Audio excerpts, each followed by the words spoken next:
All right, let's give this a shot. Hello, everybody. Welcome to another video from AA Sports Cards. As always, no script, no bullet points off the top of my head. And trust me, the minute that I press stop on my phone, I'm going to think of some things I should have said. But I make these videos as they are. They're real, they're genuine, just like I'm trying to make my business. And, you get the real deal with this stuff. You get the real deal with me. So thanks again for watching, everybody. These two hockey sets come from a very large consignment we are currently working on. And I wanted to give a little love to the true collector. These are cards that are saved from childhood by the original owner, who has consigned them to us to sell for him. And over the past several months, we have been selling his very large collection for him, and we will continue to do so. I hope he's very happy so far, and we're happy that he's happy. Let's talk about these one at a time. Again, it's a weird thing where you can go online and look at these wonderful, beautiful PSA, 8s and 9s, or Beckett or SGC or KSA. We want to spread appreciation to all the grading companies here. And we just actually finished selling on consignment for a gentleman a very nice run of PSA 8 baseball cards from the 50s. They did phenomenally well. I'm amazed at that market, but it's a different animal. This is how cards typically, let's go to this one. I mean, this is why vintage unmarked checklists, even into the 70s, especially probably into the 70s, because more kids collected them when they were kids then, I guess, and more kids from that age that are older now want what they had when they were a kid. But what kid didn't mark their checklists? But I mean, this is rough. But that is what the norm is. So when you see these high-grade unmarked checklists, they are true rarities.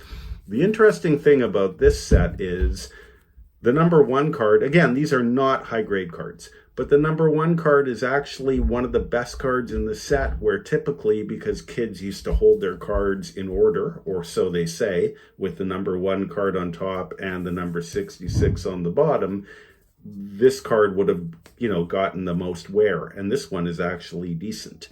I've always liked this set. It's got a couple of very under-the-radar rookie cards, including Bruce Gamble and Vig Hadfield that'll come up soon. But as I say, these are definitely not high-grade cards, but I still think there's a market for these. This is what I like.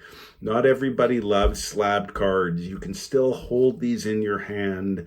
And they're a time machine to back when life was simpler and the players stayed on one team forever.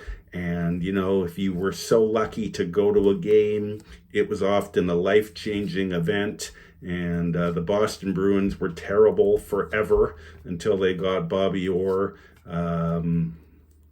Anyway, questions come up, like, is that a practice jersey? Where's the logo there?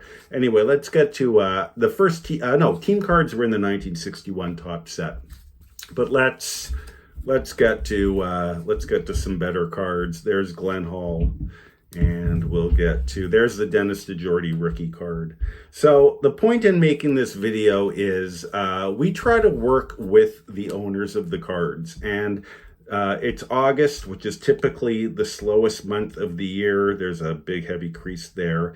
4 cards. This is a year-round business, don't get me wrong. And again, stream of consciousness. That was the same pose for Stan Mikita's rookie card, his card in 1961, and his card in 1962. Topps used the same pose 3 years in a row.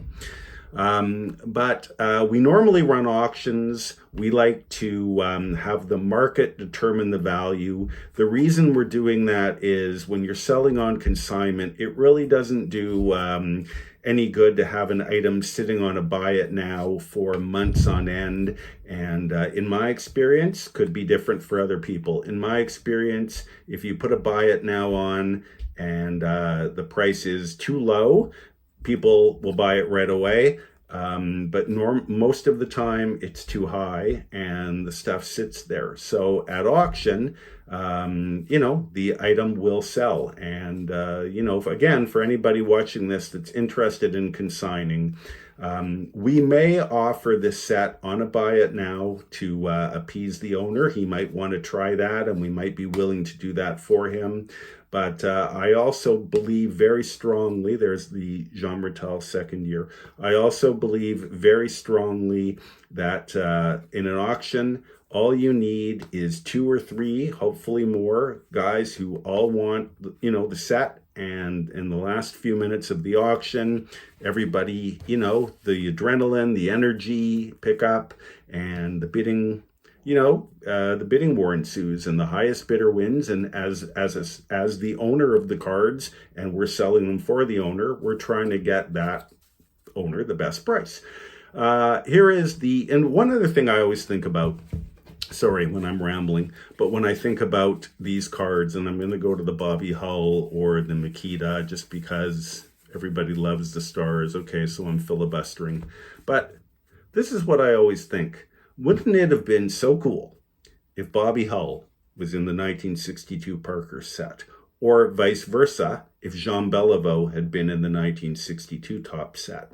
And I love those retro sets that Brian Price from Parkhurst put out, the Missing Link, and, the 1964 Parkhurst set, if Parkhurst had continued. What I always thought would be a great idea is, again, let's go to... Where's Gordie? If Gordie Howe had been in this set.